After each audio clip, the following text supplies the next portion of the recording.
নমস্কার, আমার রান্নাঘরে আপনাদের স্বাগত। আজকে বানাবো শীতের স্পেশাল ফুলকপি দিয়ে রুই মাছের পাতলা ঝোল।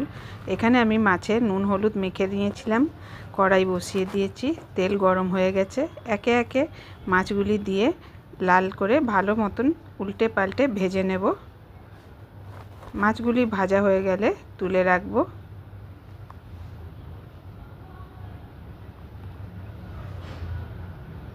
ওই তেলেই দিয়ে দেব তেজপাতা আর জিরে ফোড়ন। ফোড়ন হয়ে গেলে দিয়ে দেব কেটে রাখা ফুলকপি। ফুলকপি দিয়ে নাড়াচাড়া করে লাল করে একটু ভেজে নেব। ফুলকপি ভাজা হয়ে গেলে দিয়ে দেব আমাদের রোজের গুঁড়ো মশলা, ধনে জিরে হলুদ আর লঙ্কা গুঁড়ো দিয়ে নাড়াচাড়া করে সামান্য একটু জল দিয়ে দেব যাতে মশলাটা পুড়ে না যায়। দিয়ে দিলাম কিছু টমেটো কুচি,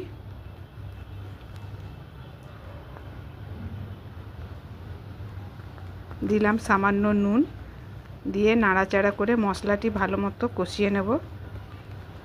মশলা কষানো হয়ে গেছে, এই দেখুন তেল ছেড়ে দিয়েছে মশলার থেকে। দিয়ে দেব ঝোলের জন্য পরিমাণ মতো জল দিয়ে ঢাকা দিয়ে দেব যাতে ঝোলটি ফুটে যায় আর ফুলকপিগুলোও ভালো মতো সেদ্ধ হয়ে যায়। এই দেখুন ঝোল ফুটে গেছে, ফুলকপি সেদ্ধ হয়ে গেছে। দিয়ে দেব ভেজে রাখা মাছ দিয়ে সামান্য 5 মিনিট ফুটিয়ে নেব। নামানোর আগে সামান্য একটু ধনেপাতা কুচি দিয়ে নামিয়ে নেব। আমার রান্নাটি যদি ভালো লেগে থাকে লাইক শেয়ার আর কমেন্ট করবেন। আমার ভিডিওটি দেখার জন্য আপনাদের সবাইকে অনেক অনেক ধন্যবাদ।